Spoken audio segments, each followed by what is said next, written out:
Hi, my name is Jennifer. I'm going to be teaching you today how to crochet what is better known as the crocodile stitch. You may have seen it online recently.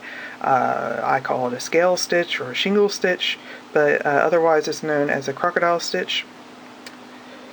This is a very thick piece of cloth, stretchy depending on what yarn and hook size you use.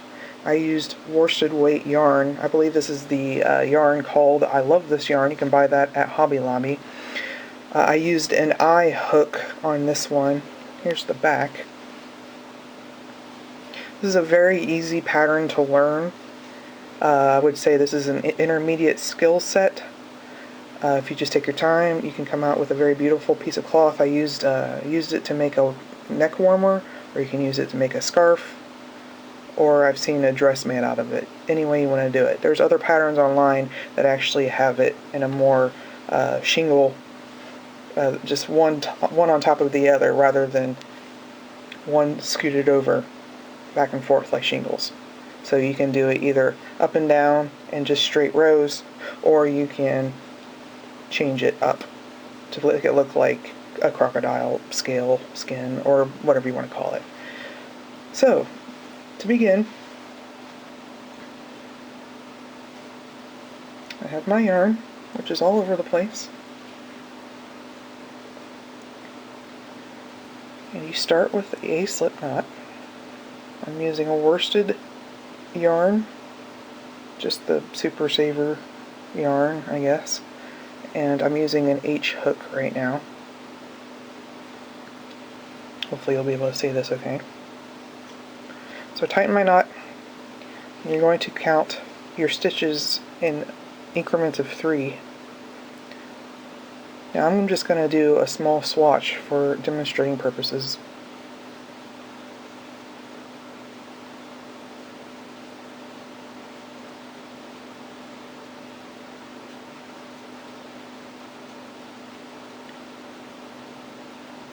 Ten, 11, 12.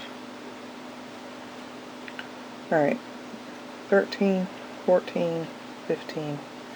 Alright, so I have 15. And what I need to do is add another 3. And this is going to be my first double crochet. Actually, double crochets are only 2 chains, but I need 3 extra. So, what you want to do is you're going to be making the foundation row. And I know there's another video online that the woman shows you how to do the first foundation row of scales, but doesn't go to the second row, which is kind of frustrating. So I had to kind of figure it out on my own. So this is the way I do it. If you can figure out any other way to do it, like I said, by all means. I'd love to know a better way to do the edging. So if you can tell me, but I'm giving you the basic pattern here. This is how I figured out how to do this. So what you want to do is you want to do a double crochet into the 3rd chain from your hook.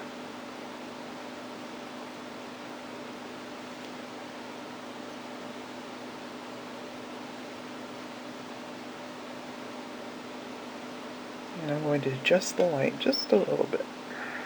Hopefully that'll help. So I have 2 double crochets in the 3rd stitch, the 3rd chain rather. And what you want to do is chain 2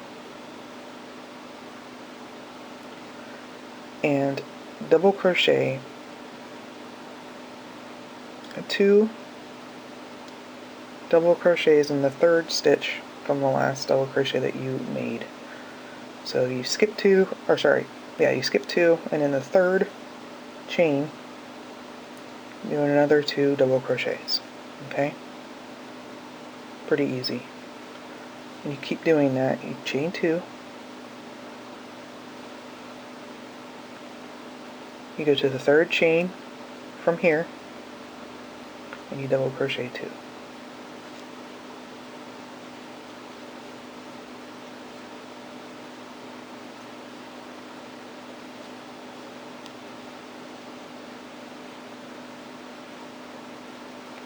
Chain 2, skip 2 into the third chain from the last double crochet and double crochet twice. It's pretty easy. If you know how to chain and double crochet, you can do this cloth, this stitch. Okay? Keep going until you reach the end, which is near.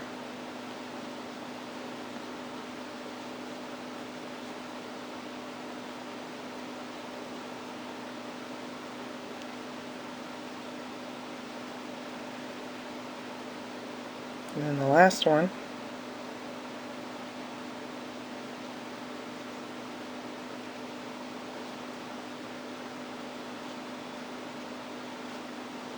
you do 2 double crochets. Now, this is up for whatever you want to do, okay? What you want to do is, what is done basically is you start a foundation chain and then you go back and you crochet the scales onto these little bridges, or however you want to put it, these double crochets obviously. So if you want to chain a couple to make it easier to turn, that's fine. I would chain 1, and what you want to do is you want to turn this sideways and you want to chain 5 double crochets into the first stitch.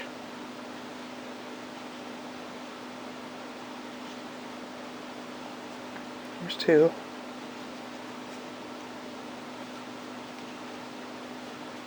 There's 3.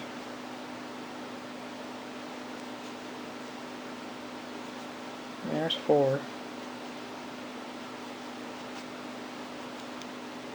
And 5.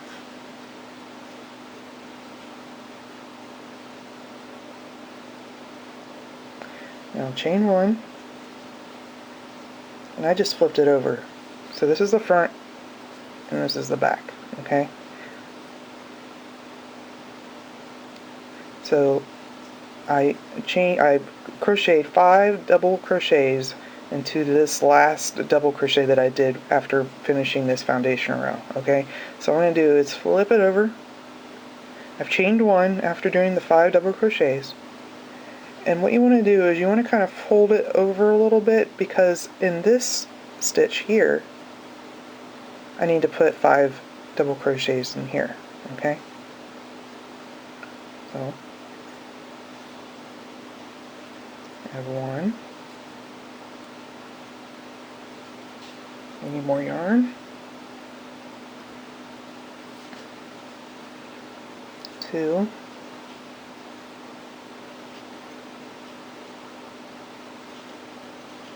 3. And I could push it down a little bit if you need to fit them all in. Here's 4.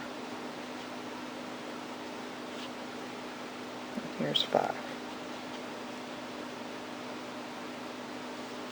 And you have made, if you're this far, if you've gotten this far with me, you've made your first scale. Okay? It's pretty easy. So, next one. What you want to do is you want to skip this bridge, as I'm going to call them. I see these as little bridges here, or ladder, whatever you want to call them. You want to skip the next 2 stitches, the V stitch here, and go to the second one, okay? So you don't need to chain anything. These are going to be pretty snug together, so what you want to do is stitch 5. You want to go under this first stitch, double crochet, and you want to crochet 5 double crochets into this V stitch. I know it's probably not technically a V stitch, but I'm calling it for this purpose, so you know what I'm talking about. So I have 3.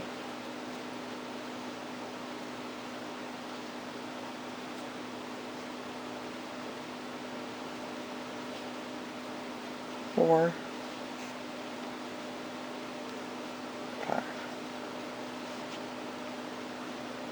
Okay, so I have half of my scale done here.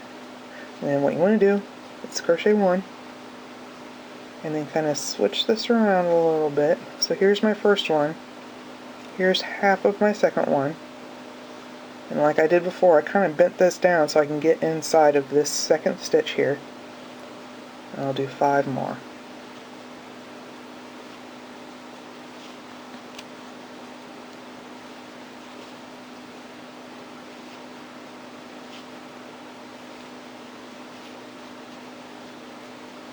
And I kind of push these down to fit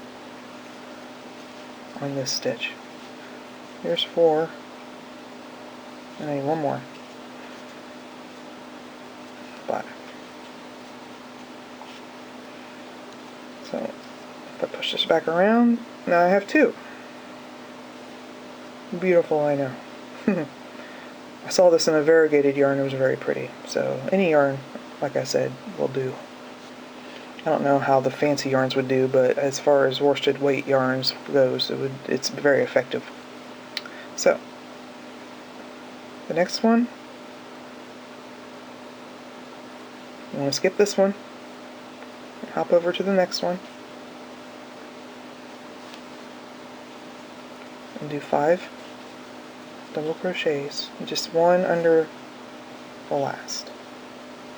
So I have this one here, I have these 2 here, and I'm just stitching below the last one. So I have 3,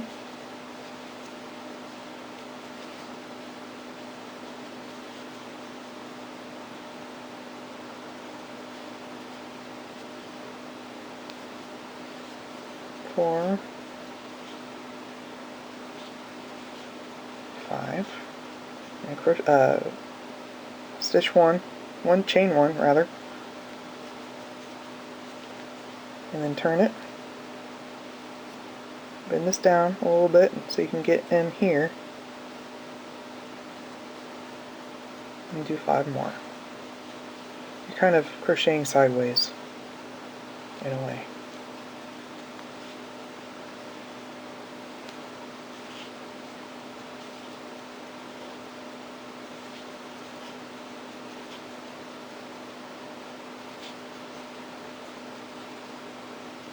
Okay, so here you have 3 pretty little scales, okay? And these will lay flat. They're pretty good about, if you wanted to point a little bit, you can pull on them. And there are ways of doing an extra stitch to stitch these bottom ones below so that these don't flip up like that. But for all purposes right now, I'm going to avoid that step. So here's 3. Now after this last one that we did, there's 2 stitches left at the end. Now normally you would skip this one and go to the next one. Since that's not the case right now, we need to turn this. We need to start our second row.